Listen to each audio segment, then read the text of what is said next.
Hi every one. இப்போ நம்ம 11th standard சிந்து சமவெளி நாகரிகம் பார்க்க போகிறோம்.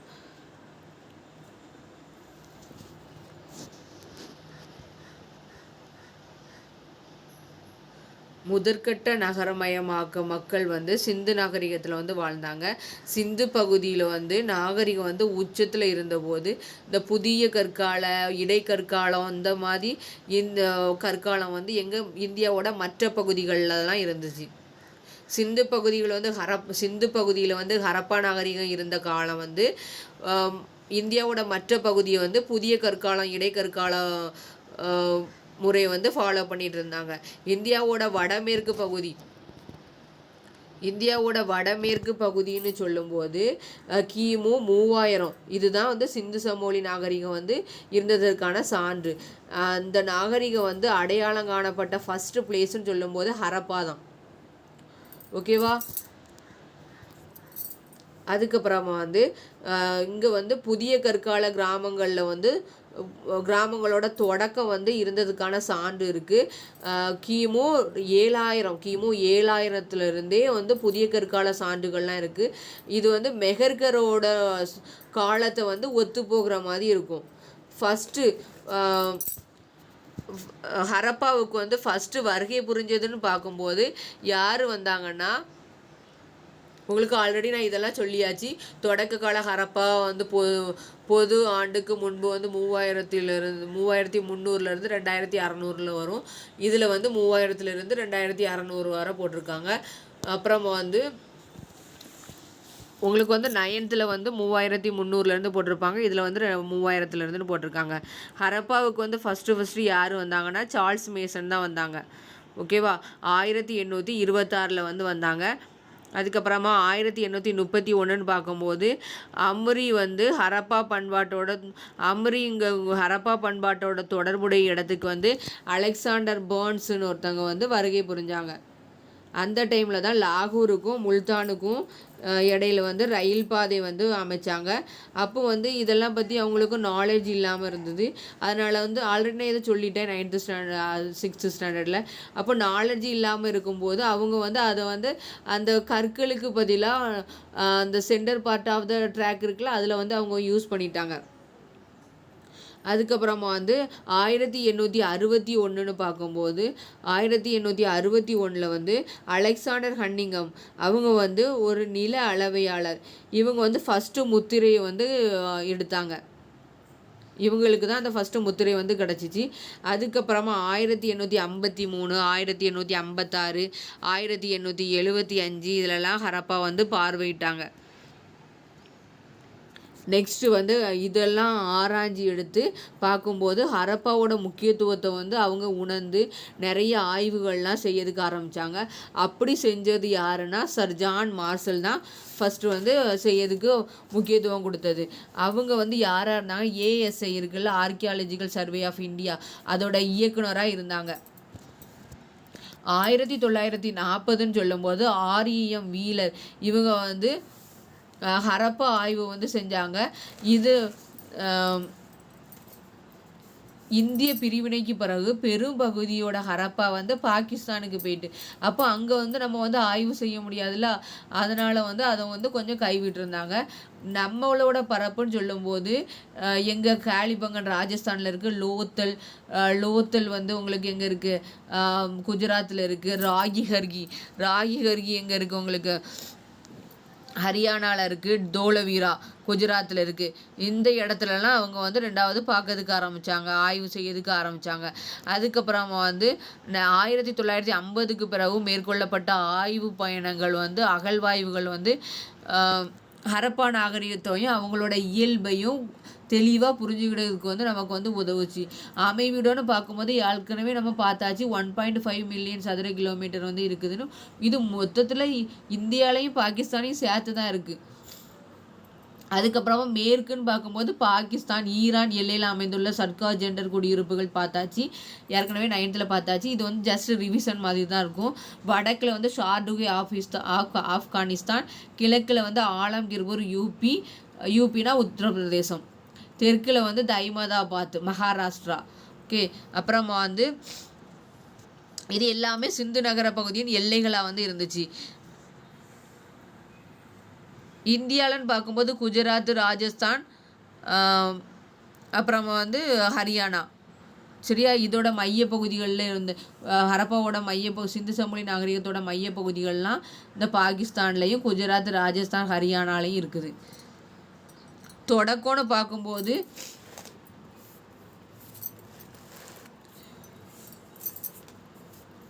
இவங்க வந்து வேளாண்மையும் விலங்கு வளர்ப்பையும் வந்து நம்பி தான் இருந்துச்சாங்க. இவங்க வந்து மெஹர்கரில் ஒன்றாவும் இது வந்து மெஹர்கர்லேயும் வேளாண்மையும் இருந்திருக்கு, விலங்கு வளர்க்கக்கூடிய பழக்கமும் இருந்துச்சு. அட் த சேம் கைண்ட் வந்து நமக்கிட்டே இருந்துச்சு. அதை தான் சொல்லியிருக்காங்க. இங்கே வந்து சிந்து பகுதியில் வந்து புதிய கற்கால பண்பாடுகள், அப்புறமா வந்து பிற்காலத்து நகர நாகரிகத்துவம் தொடர்ச்சி இது எல்லாம் இருக்கான்னு பார்த்தா நமக்கு அது வந்து கரெக்டாக ஐடென்டிஃபை பண்ண முடியல. அதுக்கப்புறமா வந்து ஹரப்பா நாகரிகத்தோட தொடக்கத்தில் வந்து நிறைய கிராமங்களும் இருந்திருக்கு, ஊர்களும் இருந்திருக்கு. அது கொஞ்சம் கொஞ்சமாக டெவலப் ஆகி தான் பெரிய பெரிய நகரங்களாக வந்திருக்கு. எத்தனை நகரம் இருக்குன்னு சொல்லியிருந்தேன்? 6 நகரங்கள் இருக்குதுன்னு சொல்லியிருந்தேன். கிராமப்புறங்கள் எவ்வளோ இருந்துன்னு சொன்னேன்? 200க்கும் மேற்பட்ட கிராமங்கள் இருந்துன்னு சொல்லியிருந்தேன். அப்படி தானே? அந்த முதிர்ந்த ஹரப்பா பண்பாட்டில் தான் அவங்க வந்து நகர மையங்கள் வந்து தோன்றியிருக்காங்க. முதிர்ச்சி அடைந்த ஹரப்பா, முதிர்ச்சி அடைந்தன்னு அர்த்தம். முதிர்ச்சி அடைந்தன என்ன, ஒரு 2600 to 1900. அப்போ திட்டமிடப்பட்ட நகரங்கள்னு பார்க்கும்போது உங்களுக்கு ஹரப்பா பஞ்சாப் பாகிஸ்தானில் இருக்குது, அப்புறம் மகஞ்சதரோ சிந்து பாகிஸ்தான், தொலவிரா குஜராத், காலிபங்கன் ராஜஸ்தான், லோத்தல் குஜராத், பனவாலி ராஜஸ்தான், ராகிஹர்கி ஹரியானா, சர்கோட்டோ குஜராத். அப்புறமா வந்து நகரங்கள்னு சொல்லும்போது திட்டமிடப்பட்ட நகரங்களாக இருந்துச்சு. இந்த நகரங்கள் எல்லாமே வந்து உங்களுக்கு வந்து சட்டக வடிவமைப்பில் இருந்துச்சு. மொஹஞ்சதரோன்னு பார்க்கும்போது ஒரு உயர்ந்த மேடை மீது திட்டமிடப்பட்டு கட்டப்பட்ட நகரம் வந்து இருந்ததுக்கான சான்றுகள் இருக்குது. வீடுகள்னு பார்க்கும்போது சுட்ட செங்கல்கள் தளம் கொண்டதாக இருந்துச்சு. குளியலறை முக்கியமாக இருந்துச்சு, கழிவறையும் முக்கியமாக இருந்துச்சு. மொஹஞ்சதரோன்னு பார்க்கும்போது முக்கியமானது வந்து சேமிப்பு கிடங்கு. சரியா? அதுக்கப்புறமா பெருங்குளத்தை வந்து சடங்குகளோட தொடர்புடைய நீராடலுக்காக யூஸ் பண்ணிக்கிட்டாங்க. கோதுமை, பார்லி, அவரை வகைகள், கொண்ட கடலை, எள் இது எல்லாமே அவங்க விளைவிச்ச பயிர் வகைகள். ஹரப்பா வந்து உழவுக்காக கலப்பை வந்து யூஸ் பண்ணினாங்க. உழுத நிலத்துக்கான சான்றுகள் வந்து எங்கே இருக்குன்னா காலிபங்கனில் வந்து இருக்குது. ஓகேவா? தாவரவியலாளர்கள் வந்து வேளாண்மை மனிதருக்கும் சுற்றுச்சூழலுக்கும் இடையிலான தொடர்பு வந்து சொல்லுகிறது. காட்டு பன்றி, மான், முதலை இது எல்லாமே இருந்ததுக்கான சான்றுகள் வந்து இருக்கு. ஓகேவா? இதெல்லாம் சொல்லி முடிச்சாச்சு. இதுதான் பெருங்குளம். சரியா? படிக்கட்டு இருக்க, வடக்கு தெற்கில் படிக்கட்டு, அப்புறமா வந்து ரூம்ஸ்ன்னு இருக்குது பாருங்க. அந்த சைடில் 3 சைடும் ரூம்ஸ் இருக்க மாதிரிலாம் இருக்கும். இருக்குதா? 1 2 3. அப்புறமா வந்து தரையில் வந்து அவங்க வந்து தண்ணி லீக் ஆகாதபடி ஜிப்சம் பூசிய தரைகள் வந்து யூஸ் பண்ணியிருப்பாங்க. அந்த நம்ம யூஸ் பண்ண தண்ணி வந்து கரெக்டாக வெளியில் போகிறதுக்காக ஒரு குழாய் யூஸ் பண்ணியிருப்பாங்க. அந்த யூஸ் பண்ண தண்ணி மட்டும் போகிறதுக்காக, நல்ல தண்ணி வந்து கிணத்துலேருந்து வர்றதுக்காகவும் தனியாக ஒரு பைப்பு யூஸ் பண்ணியிருப்பாங்க. ஓகேவா? அதுக்கப்புறமா வந்து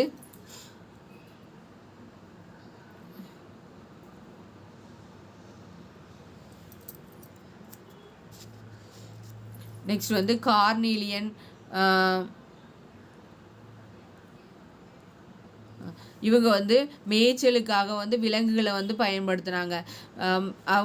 அவங்களோட தேவைக்காக வந்து விலங்குகளை பயன்படுத்தினாங்க. செம்மறியாடு, வெள்ளாடு, கோழி, நிறைய பறவைகள்லாம் வளர்த்தாங்க. எருமை, பன்றி, யானை போன்ற விலங்குகளை வளர்த்தாங்க. குதிரை வந்து அவங்களோட பயன்பாட்டில் கிடையாது. மாடுகளை வந்து செபுன்னு சொல்லுவாங்க. இந்த மாடு வந்து பெரிய உடல் அமைப்பை பெற்றிருக்கும். அப்புறம் வந்து ஹரப்பா மக்கள் வந்து உணவில் வந்து என்னெல்லாம் யூஸ் பண்ணாங்க? மீன், பறவை இறைச்சி இது எல்லாமே யூஸ் பண்ணாங்க. காட்டுப்பன்றி, மான், முதலை எல்லாமே யூஸ் பண்ணியிருக்கிறதுக்கான சான்று வந்து இருக்குது. அப்புறமா கைவினை தயாரிப்புன்னு சொல்லும்போது நிறைய கைவினை பொருள்களை வந்து அவங்க செஞ்சாங்க.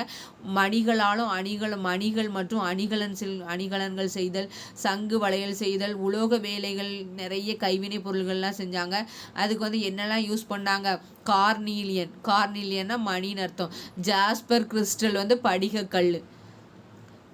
நெக்ஸ்ட் வந்து ஸ்டீடைட், இது வந்து நுரைக்கல். ஓகேவா? அதுக்கப்புறமா வந்து செம்பு, வெண்கலம், தங்கம். இந்த உலோகத்தாலையும் செஞ்ச அணிகலன்களை யூஸ் பண்ணாங்க. சங்கு பீங்கான் சுடுமணால் செஞ்ச அணிகலன்களையும் யூஸ் பண்ணாங்க. அவங்க 4 கைண்ட் ஆஃப் திங்ஸ் வந்து யூஸ் பண்ணியிருக்காங்க. அப்படி தானே. கார்னீலியன் அது ஒரு மணி வகை, ஜாஸ்பர் கிறிஸ்டல் 2வது வகை படிகக்கல், ஸ்டீரைட்டு நுரைக்கல் அது வந்து 3வது வகை. அதுக்கப்புறமா வந்து மெட்டல்ஸ்ன்னு பார்க்கும்போது உங்களுக்கு என்ன வந்துடும், செம்பு, வெண்கலம், தங்கம் வந்துடுது. அதுக்கப்புறமா வந்து சங்கு, பீங்கான், சுடுமண். அப்போ மொத்தம் 5 வகையான பொருட்களை வந்து யூஸ் பண்ணியிருக்காங்க.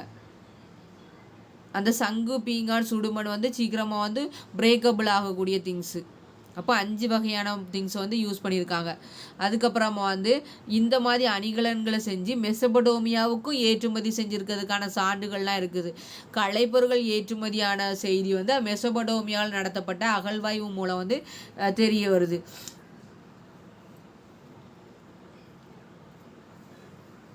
அதுக்கப்புறமா வந்து பாருங்கள் சங்குன்னா எந்த நகரத்தில் வந்து இது பண்ணியிருக்காங்கன்னா நாகேஸ்வர், பாலக்கோட்டு. வைடூரியம் வந்து ஷார்டுகை. கார்னீலியன் மணி வந்து லோத்தல். ஸ்டீடைட் வந்து நுரைக்கல், இது வந்து தெற்கு ராஜஸ்தான். செம்பு வந்து ராஜஸ்தான், ஓமன். அப்புறமா வந்து மட்பாண்டம்னு சொல்லும்போது இவங்க வந்து நல்ல சுடப்பட்ட மட்பாண்டத்தை தான் யூஸ் பண்ணாங்க. அதில் வந்து அடர் சிவப்பும் கருப்பும் கலந்த வண்ணம் வந்து பூசியிருந்தாங்க. அதுக்கப்புறமா வந்து நிறைய கொஞ்சம் பெரிய தாங்கி மாதிரிலாம் யூஸ் பண்ணியிருந்தாங்க. தாங்கினா பாத்திரத்தை, பெரிய பாத்திரத்தெல்லாம் வைக்க மாதிரி ஒரு டப்புன்னு சொல்லுவாங்கள்ல, அந்த மாதிரிலாம் யூஸ் பண்ணியிருந்தாங்க. நீர் சேமித்து வைக்கக்கூடிய கலன்கள் யூஸ் பண்ணியிருந்தாங்க. துளைகளோட கூடிய கலன், கைகளில் ஏந்துவதற்கு ஏற்ப இருக்கக்கூடிய குறுகிய பிடியுடன் இருக்கக்கூடிய கோப்பைகளில் யூஸ் பண்ணியிருக்காங்க. நுனி வந்து சிறுத்து தாங்கும் பகுதி நுனி சிறுத்தும். அதுக்கப்புறம் மேலே உள்ள ஜக்கு மாடல் இருக்குல்ல, அந்த மாதிரி கோப்பைகள்லாம் யூஸ் பண்ணியிருந்தாங்க. தட்டுகள், கிண்ணங்கள், இந்த மாதிரி நிறைய வகையாக யூஸ் பண்ணியிருந்தாங்க. அவங்க வந்து அதில் வந்து வரையப்பட்ட ஓவியங்கள் வந்து அரச இலை என்னெல்லாம் யூஸ் பண்ணியிருக்காங்க, அந்த ஓவியங்கள்லாம் என்ன யூஸ் பண்ணியிருக்காங்க பாருங்கள். அரச இலை வடிவம், மீன் செதில் வடிவம், ஒன்றையொன்று வெட்டக்கூடிய வட்டங்கள், கோணல் மாணலான கோடுகள், பக்கவாட்டில் உள்ள பட்டைகள், வடிவியல் கூறுகள், தாவரங்கள், விலங்குகள், இது எல்லாமே பதிவு செஞ்சுருந்தாங்க. பாருங்கள், ஜூம் பண்ணி பார்த்தா தெரியும். இங்கே பாருங்கள், யூஸ் பண்ணியிருக்காங்களா, வரைஞ்சிருக்காங்களா, சிகப்புல கருப்பு வரைஞ்சிருக்காங்க. ஓகேவா. நுட்பமான வேலைப்பாடுகளோடலாம் இருந்துச்சு. இதில் நுனி சிறுத்துலாம் இருக்கா, நுனி சிறுத்து அடியில் கொஞ்சம் பெருசாக இருக்குது. அப்புறம் வந்து உலோகங்களும் கருவிகளும் ஆயுதங்களும் பார்க்கும்போது இது வந்து வெண்கல காலம், அப்படி தானே. வெண்கல கால நாகரிகனால செம்பு வெண்கல கருவிகள் வந்து மேக்சிமம் அவங்க வந்து யூஸ் பண்ணியிருந்தாங்க. கைவினை பொருள்கள், கருவிகள் தயாரிக்கிறதுக்கு, வேளாண்மை கைவினை பொருள்கள் தயாரிக்கிறதுக்கு, இது எல்லாமே வந்து அவங்க வந்து வெண்கல பொருள்கள், செம்பு பொருளை வந்து யூஸ் பண்ணாங்க. ஒரு வகை படிகக்கல்லால் செய்யப்பட்ட கத்திகளும் செம்பு பொருள்களும் எலும்பு தந்தத்தாலான கருவிகளும் பயன்படுத்தப்பட்டன. எதெல்லாம் படிகக்கல்லால் செய்யப்பட்ட கத்திகள் யூஸ் பண்ணியிருக்காங்க, செம்பு பொருளால் யூஸ் பண்ணப்பட்டதை செஞ்சுருக்காங்க, எலும்பு தந்தத்தாலான கருவிகளை வந்து செஞ்சுருக்காங்க. நெக்ஸ்ட் வந்து என்னென்ன கருவிகள்லாம் யூஸ் பண்ணாங்க பாருங்கள். கூர்முனை கருவிகள், உளிகள் யூஸ் பண்ணியிருக்காங்க, ஊசிகள். அப்புறம் வந்து கூர்முனை கருவிகள்லாம் உளி, ஊசி, அப்புறம் மீன் பிடிப்பதற்கான தூண்டிகள், இது எல்லாமே கூர்மையானது தானே. சவர கத்திகள், அப்புறமா தராசு தட்டுகளும் யூஸ் பண்ணியிருக்காங்க. இது வந்து செம்பு தட்டுகள் யூஸ் பண்ணியிருந்தாங்கன்னு நம்ம ஆல்ரெடி பார்த்தோம். எங்கே பார்த்தோம், 9th ஸ்டாண்டர்டில் பார்த்தோம். அப்புறமா வந்து கண்ணாடி, அஞ்சன கோல், இது எல்லாமே யூஸ் பண்ணியிருந்தாங்க. ரோரி செட்டு, இந்த ரோரி செட்டு நான் உங்களுக்கு சொன்னேன். ரோரிங்கிறது வந்து பாகிஸ்தானில் இருக்குது. அங்கே எடுக்கப்பட்ட செட்டு தான், அந்த படிகக்கல்லோட நேம் தான் செட்டு. அதனால் வந்து அங்கே எடுக்கப்பட்டதுக்கான அதனால் அந்த பிளேஸை வந்து இந்த செட்டு கூட வந்து ஜாயின் பண்ணியிருக்காங்க. படிகக்கல்லால் செய்யப்பட்ட கத்திகளை வந்து ஹரப்பா மக்களை வந்து பயன்படுத்தியிருக்காங்க. அம்பு, ஈட்டி, கோடாரி, மழுங்கல் முனை கோடாரி, இது எல்லாமே ஆயுதங்களாக யூஸ் பண்ணிகிட்டு இருந்தாங்க.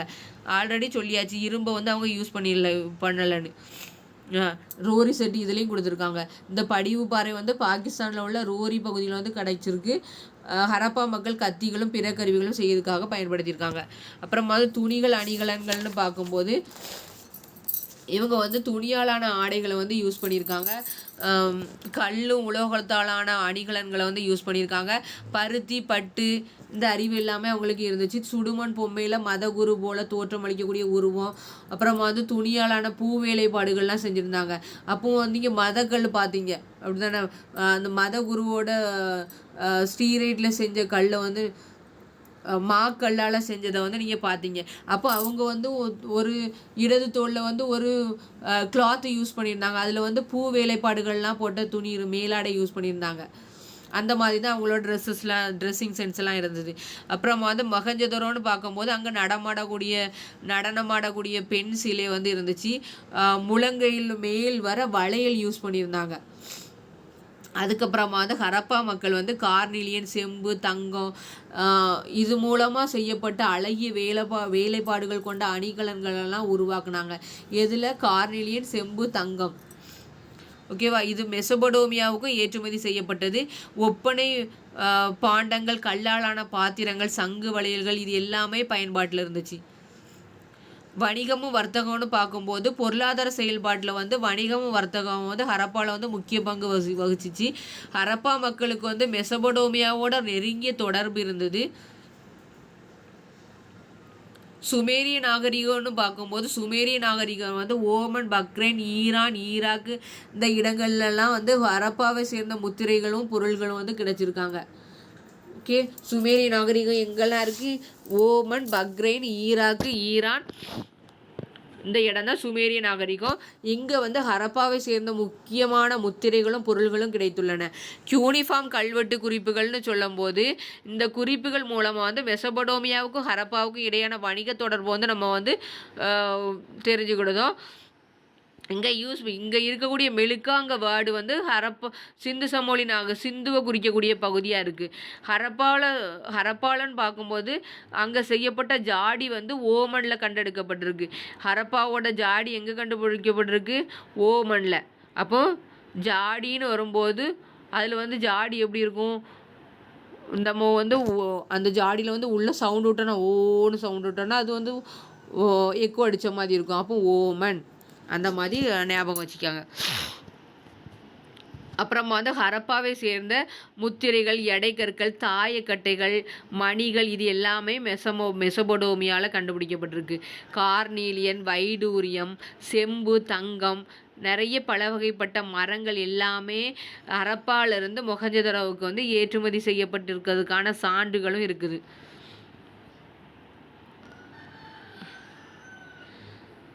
அதுக்கப்புறமா எடையும் அளவீடுகள்னா பார்த்தாச்சு நம்ம ஏற்கனவே. இவங்க வந்து இருமடங்காகக்கூடிய எடை விகிதத்தை வந்து யூஸ் பண்ணினாங்க. அது 1:2:4:8:16:32 இந்த 16 விகிதமாக சிறிய அளவீடு வந்து எங்கே கிடச்சிருந்தா ஒரு அந்த 16 விகிதம் கொண்ட சிறிய எடை அளவீடு இன்னைக்கு உள்ள அளவீட்டில் வந்து 13.63 கிராம்ஸு. ஓகேவா? அதுக்கப்புறமா வந்து ஹரப்பா மக்கள் வந்து இன்றைய அளவீட்டில் வந்து 1 இன்ச்சுன்னு சொல்லும்போது 1.75 சென்டிமீட்டரை வந்து யூஸ் பண்ணியிருக்காங்க. ஓகே, அதுக்கப்புறமா வந்து எடைக்கல் வந்து கனசதுர வடிவில் இருந்துச்சு. அதுவும் படிக கல்லில் தான் இருந்துச்சு. இரும எண் முறையை வந்து ஃபாலோ பண்ணி இருந்துச்சு. அது நம்ம பார்த்தாச்சு ஏற்கனவே. முத்திரை எழுத்து முறைன்னு பார்க்கும்போது ஸ்ட்ரீட்டைட்டு, செம்பு, சுடுமண், தந்தம் இதாலான முத்திரைகள்லாம் வந்து ஹரப்பா நாகரிகத்தில் வந்து யூஸ் பண்ணியிருக்காங்க.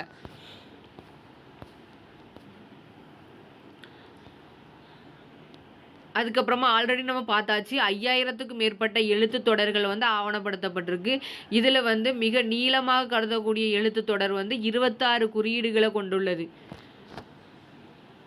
நிறைய அறிஞர்கள் வந்து இது வந்து திராவிட மொழி குடும்பத்தை சார்ந்ததுன்னு சொல்லுதாங்க. அதில் தான் வந்து அவங்கள்ட்டவங்க சொன்னாங்க, மகாதேவன் அவங்க வந்து சொன்னாங்க. அதுக்கப்புறமா வந்து வேற இன்னொருத்தவங்க சொன்னாங்கல்ல, யூரி நோரோசோ இவங்க ரஷ்ய அறிஞர். இவங்களும் கணினி வகுப்பு மூலமாக செஞ்சதில் வந்து திராவிட மொழி குடும்பத்தோட தொடர்பு இருக்குன்னு சொன்னாங்க. அட் த சேம் கைண்டு தான் ஐராவத மகாதேவன் சொன்னாங்க. அதுக்கப்புறமா வந்து கலையும் பொழுதுபோக்கும் போடும்போது சுடுமண் உருவங்கள், மட்பாண்டங்களில் செஞ்ச ஓவியங்கள், வெண்கல உருவங்கள், இது எல்லாமே அவங்க கலைத்திறனை உணர்த்தக்கூடியதாக இருக்குது. அப்புறம் வந்து இது ஆல்ரெடி சொன்னதே தான் அவங்க வந்து சொல்லிகிட்டு இருக்காங்க. எல்லா புக்கிலையுமே அப்படி தான் சொல்லியிருக்காங்க. மதகுரு, அப்புறமா வந்து மாக்கல்லாலான ஸ்டீரைட் கல்லால், மாக்கல்லும் ஸ்டீரைட் கல்லும் ஒன்று தான். அதால் செய்யப்பட்ட மதகுரு, நடனம் ஆடக்கூடிய செம்பாலான பெண்ணு, இது எல்லாமே மொஹஞ்சதாரோவில் இருக்குது. அப்புறமா தொலைவிரா, மொஹஞ்சதாரோ, ஹரப்பா, இங்கெல்லாம் வந்து நிறைய கல் சிற்பங்கள் வந்து கிடச்சிருக்கு. அப்புறமா பொம்மை வண்டிகள், கிளுகிழுப்புகள், சக்கரங்கள், பம்பரங்கள், சதுரங்க விளையாட்டில் வந்து பயன்படுத்தக்கூடிய காய்கள், கட்டங்கள், இது எல்லாமே ஹரப்பா மக்களோட பொழுதுபோக்கு விளையாட்டு சான்றா இருந்துச்சுன்னு சொல்லியிருக்காங்க. நம்பிக்கைன்னு பார்க்கும்போது அரச மரத்தை வந்து வழிபட்டாங்க. சுடுமண் உருவம் கொண்ட தாய் தெய்வங்களை வந்து வழிபட்டாங்க. காளிபங்கனில் வந்து வேள்வி பீடங்கள் இருக்கிறதுக்கான சான்றுகள் இருக்குது. இவங்க வந்து இறந்தோரை புதைக்க தான் செஞ்சாங்க. எரிக்கக்கூடிய பழக்கம் வந்து ரொம்ப அரிதாக தான் இருந்துச்சு. அப்புறமா வந்து புதக்குழியில் வந்து அவங்க வந்து மட்பாண்டங்கள், அணிகலன்கள், தாமிரக்கரண்டி, மணிகள், இது எல்லாமே வச்சுருந்தாங்க. ஏன்னா அவங்களுக்கு வந்து இறந்ததுக்கு அப்புறமாவும் அவங்க வந்து வாழக்கூடியதை அவங்க வந்து ஒரு நம்பிக்கையை வச்சுருந்து அவங்க யூஸ் பண்ண திங்ஸ் எல்லாம் உள்ளால வச்சுருக்காங்க. உள்ளால வச்சு அவங்க கூட வந்து பரியல் பண்ணியிருக்காங்க. அரசியல் முறைன்னு பார்க்கும்போது ஒரு சீரான அரசியல் முறை வந்து நடந்ததாக யூஸ் பண்ணியிருக்காங்க. ஏன்னா மட்பாண்டங்கள் வந்து கரெக்டான அளவில் யூஸ் பண்ணியிருக்காங்க. முத்திரைகளும் யூஸ் பண்ணியிருக்காங்க. எடைக்கற்களை வந்து பர்ஃபெக்டாக யூஸ் பண்ணியிருக்காங்க. அப்புறமா செங்கற்களும் வந்து கரெக்டாக யூஸ் பண்ணியிருக்காங்க. ஒரே அளவில் தான் இருக்கும். அளவு வந்து சேஞ்ச் ஆகியிருக்கவே கூடாது. மெஷர்மெண்ட் வந்து அந்த ஒவ்வொரு ஈச் செங்கல், ஈச் பிரிக்ஸ் ஹேஸ் சேம் மெஷர்மெண்ட்டில் தான் எல்லாமே இருக்கும். அப்படிங்கும்போது உங்களுக்கு வந்து அரசியல் முறை இருந்ததுனால தான் இது எல்லாமே கரெக்டாக இருந்திருக்கு.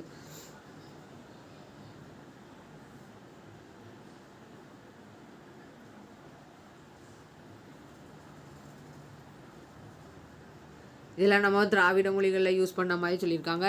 அதுக்கப்புறமா வந்து அவங்களோட வீழ்ச்சிக்கு அப்புறமா கிழக்கு தெற்கு நோக்கி வந்து பரவி இருந்தாங்க, அதை சொல்லியிருக்காங்க. இவங்க வந்து மேய்ச்சல் சமூக மக்கள், வேளாண்மை செய்யோர், அப்புறமா வந்து வேட்டையாடி உணவு சேகரிப்போரெல்லாம் இருந்தாங்க, அதெல்லாம் சொல்லியிருக்காங்க. அதுக்கப்புறமா வந்து அருணாச்சல பிரதேசம், இந்த குஜராத்லேருந்து அருணாச்சல பிரதேசம், அப்புறமா வந்து காஷ்மீர் டு கன்னியாகுமரி, அந்த மாதிரிலாம் பார்க்கும்போது நிறைய சமூக மக்கள் வந்து அந்த காலகட்டத்தில் வந்து வாழ்ந்திருக்காங்க. ஏற்கனவே சொன்னேன், அங்கே சிந்து சமவெளி நாகரிகத்தில் வந்து உங்களுக்கு வந்து ஹரப்பா நாகரிகம்னா இங்கே வந்து உங்களுக்கு வந்து இடைக்கால நாகரிகமும் இருந்திருக்கு, இடைக்கற்கால நாகரிகமும் இருந்திருக்கு, புதிய கற்கால நாகரிகமும் இருந்திருக்கு. அந்த மாதிரி தான் சொல்லியிருக்காங்க. வடமேற்கு பகுதியில் வந்து சிந்து நாகரிகம் வந்து செழிப்புற்று இருந்தபோது மற்ற துணைக்கண்டத்தில் கேரளா, இலங்கையில் தென்பகுதி பாருங்கள், தென்பகுதியிலேயும் கேரளா, இலங்கையில் வந்து வேட்டையாடி சேகரித்து வாழ்க்கை நடத்தக்கூடிய பழக்கத்தை வச்சுருந்துருக்காங்க. அப்போது வந்து படகு போக்குவரத்து வந்து நல்லா இருந்திருக்கு.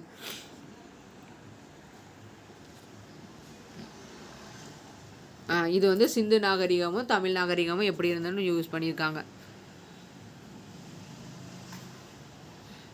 அப்புறமா வந்து பழங்காலத்தை சேர்ந்த ஊர்களான அரிக்கமேடு, கீழடி, உறையூர், இது எல்லாமே இந்தியாவில் நடந்த 2ஆம் நகரமயமாக்கத்தின் பகுதிகள்னு சொல்லுவாங்க. ஓகேவா? 2ஆம் நகரமயமாக்கத்தின் பகுதிகள்னு சொல்லும்போது அரிக்கமேடு, கீழடி, உறையூர், இது வந்து டோட்டலாகவே சிந்து நாகரிகத்திலேருந்து டிஃப்ரெண்ட்டாக இருக்குது.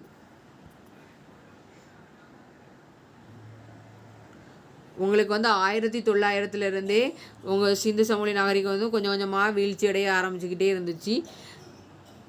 இருந்தும் அது வந்து ஒரு கிராம நாகரிகமாக வந்து ஃபாலோ பண்ணிட்டு வராங்க. Thank you all.